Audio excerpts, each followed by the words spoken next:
Adam caps and textile মিলসের যেই অগ্নিকাণ্ডটা ঘটেছে, এটা সেই আমরা খবর পেয়েছি 2:10-এ।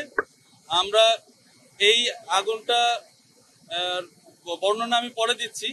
আমরা নিয়ন্ত্রণ দিয়েছি 7:25 সকাল 7:25। বলতে পারেন প্রায় দীর্ঘ 17 ঘন্টা লেগেছে। কেন লেগেছে এটাও আমি পরে বলছি। তবে তার আগে আমি আমাদের এখানে যারা আমাদেরকে সহযোগিতা করেছেন, আমি রিজু মহোদয়ের পক্ষ থেকে সবাইকে বিশেষ ধন্যবাদ জানাচ্ছি। বিশেষ করে ইপিজেড কর্তৃপক্ষ, তারপরে আমাদের সশস্ত্র বাহিনী, আর্মি, নেভি, এয়ারফোর্স, আমাদের আমাদের অন্যান্য প্যারামিলিটারি ফোর্স যারা আছেন, পুলিশ, আনসার, বিজিবি, অন্যরা অনেকেই আছেন। তো সবাইকে আমরা বিশেষভাবে ধন্যবাদ জানাচ্ছি, কারণ আপনারা আমাদের সাথে ছিলেন। আমরা একটা টিম হিসাবে এই 17 ঘন্টা কাজ করেছি, আরো সামনে করব, কারণ এটা আমাদের একটা বড় একটা টাস্কিং ছিল যে আমরা এটাকে কত দ্রুত নিয়ন্ত্রণ করতে পারি। এখন একটু বলবো যে আমাদের এই অ্যাডাম ক্যাপস অ্যান্ড টেক্সটাইল মিলসের যে সমস্যাটা ছিল, কেন এত দেরি হয়েছে। আরেকটা কথা বলতে চাই যে এখানে একটা আপনারা জেনে থাকবেন যে আল্লাহ রহমতে কোনো ধরনের কোনো ক্যাজুয়ালিটি হয়নি। এটা একটা আমি বিশেষভাবে ধন্যবাদ দেব আমাদের এই ইপিজেড কর্তৃপক্ষকে। ওনারা টাইমলি এখানকার যে মানে আর্মি, পুলিশ, ওনাদেরকে এমন একটা দ্রুত এই বিল্ডিং থেকে সবাইকে ইভাকুয়েট করার জন্য মানে সাহায্য করেছেন। এই জন্য আমি এই বিশেষ করে এই দুইটা বাহিনীকে আমি বিশেষভাবে ধন্যবাদ দিতে চাই। এনাদের এই ইভাকুয়েশন দ্রুত হওয়ার কারণেই এখন আমরা এই কথাটা বলতে পারছি যে আমাদের কোনো ক্যাজুয়ালিটি নাই। এটা একটা আমাদের জন্য একটা বিশাল পাওয়া। যদিও আমরা সিরিজ অফ ঘটনা দেখতে পাচ্ছি, আমরা যদিও আমরা এটা কখনোই আমাদের কাম্য না, তারপরেও আমরা মৃত্যুর মিছিল আমরা দেখতে পাচ্ছি। তবে এই ঘটনার এই অ্যাডাম ক্যাপস অ্যান্ড টেক্সটাইলে আমাদের কোনো মৃত্যু অথবা কোনো ক্যাজুয়ালিটির কোনো ঘটনা নেই। আমার সোফার আমাদের কাছ থেকে কেউ বলে নাই এবং আমরা পাইও নাই। আর এই বিল্ডিংটা সম্পর্কে একটু বলবো কেন এত সময় লেগেছে। এখানে আপনারা দেখে থাকবেন যে বিল্ডিংটা একটা মিশ্র অকুপেন্সি বিল্ডিং, না অকুপেন্ট লোডটা মিশ্র ছিল। যেমন প্রথম 3 তলা এটা ছিল একদম ক্যাপসের 3টা ফ্লোর, তারপরের ফ্লোরটা ছিল আপনার স্টোর সম্ভবত, তারপরে আপনার 4টা ফ্লোরই স্টোর ছিল। এবং স্টোরটা আসলে মানে প্রিন্সিপাল স্টোরের যে প্রিন্সিপাল এটা মেনটেন করে করা হয়নি। এবং এখানকার প্রোডাক্টগুলো পরে যেটা পুড়ে যে এটা মানে আরেকটা রাসায়নিক এজেন্টে পরিণত হয়েছে। কারণ এখানে যেটা জানতে পেরেছি যে এখানে ডাক্তারদের অ্যাপ্রন সহ বিভিন্ন ইকুইপমেন্ট, মেডিকেল গাউন টাউন অনেক কিছু ছিল, যেটা আসলে আদতে এটা রাসায়নিক ভাবেই এটা পুড়েছে অনেকক্ষণ ধরে, যার কারণে এত সময় লেগেছে। এবং আপনারা ফ্লেমটা যদি একটু খেয়াল করেন তাহলে দেখতে পাবেন যে ফ্লেমটাও আপনার একটু নীলাভ ছিল। সুতরাং এটার আসলে ফ্লেমের আকার এবং অন্যান্য মানে ফুয়েলটা এত বেশি ছিল যে এটা পুরে এটা ডিকে স্টেজে আসতে অনেক সময় লেগেছে। এবং এটা খুব অল্পতেই ডেভেলপ স্টেজে ছিল, যার কারণে আমাদের একটু বেগ পেতে হয়েছে। আমাদের আরো কিছু কারণ রয়েছে। এই বিল্ডিংটা যদি আপনারা খেয়াল করেন, 2 দিক থেকে এটা খোলা, কিন্তু বাদ বাকি 2 দিকটা সেটব্যাক, মানে যেটাকে বলি আমরা যে যেটা বিল্ডিং কোডের যে নিয়ম, সেই নিয়মটা মেনে করা হয়নি। কারণ পার্শ্ববর্তী যে বিল্ডিংটা ছিল খুবই সন্নিকটে, এটা সেটব্যাকটা ছিল না, যার কারণে আমাদের কোনো ফায়ার ফাইটাররা ওখানে পজিশন নিতে পারেন নাই।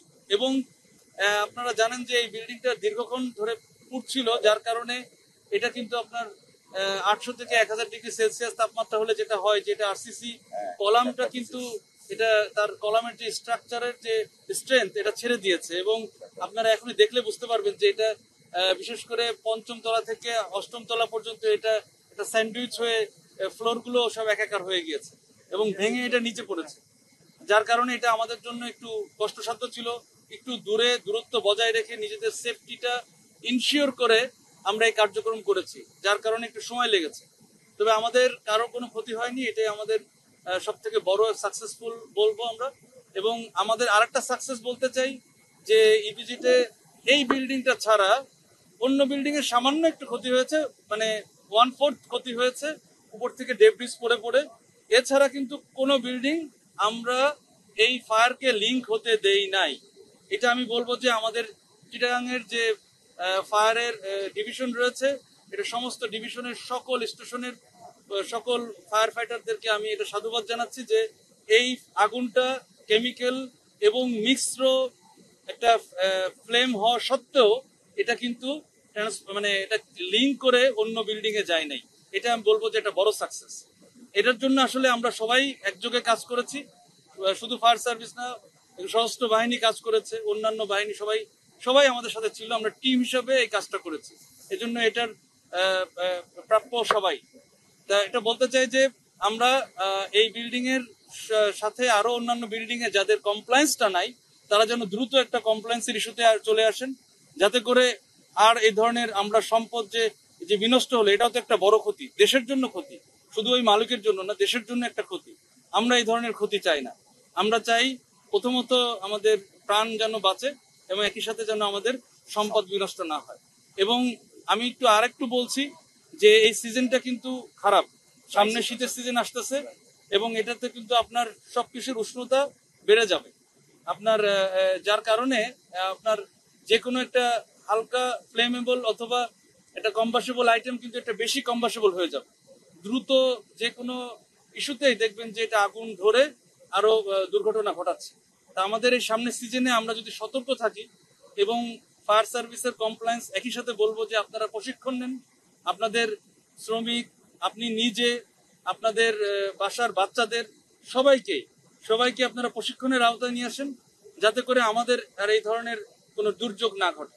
আমি সবাইকে অনুরোধ করে বলবো ফায়ার সার্ভিসের প্রশিক্ষণ নেন এবং আপনারা নিরাপদ থাকেন। আগুনের সূত্রপাতের জন্য আমাদের তদন্ত কমিটি অলরেডি করা হয়েছে।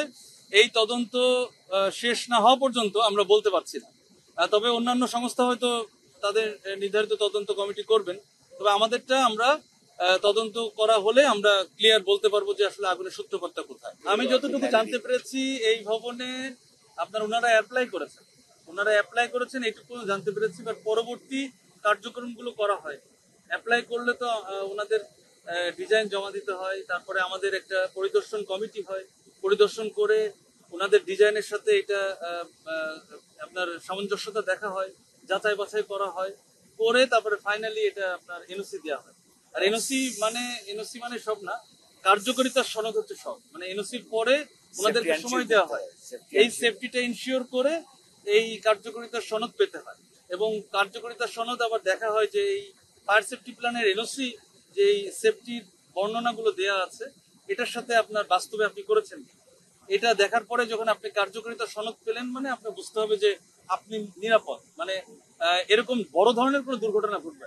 তো সেই অংশ থেকে এটা হয়তো আবেদন করেছে, কিন্তু বাদ বাকিটা হয়তো মানে সম্পূর্ণ হয় একটা বিষয় হয়েছে। তবে এটা অবশ্যই কর্তৃপক্ষ তদন্ত করে দেখবে। একটা দুর্ঘটনা ঘটতেই পারে, যখন কোনো ডিজাস্টারের মুহূর্তে আসলে কারো মাথা ঠিক থাকে না। তা সবাই যার যার মতো কাজ করে, যেমন ফায়ার সার্ভিসের ফায়ার কর্মীরা কিন্তু আপ্রাণ চেষ্টা করে একজন জীবন বাঁচাতে অথবা তার সম্পদটা বাঁচাতে, এবং একই সাথে আরেকজনও আবার যার যার মতো চিন্তা করে। এখন কিছু ভুল বোঝাবুঝি হতে পারে, তবে এটা তদন্ত সাপেক্ষে এটা বলা যাবে। 5 সদস্যের তদন্ত কমিটি, এটা আপনারা 15 কার্য দিবস পরে এটা জানা যাবে।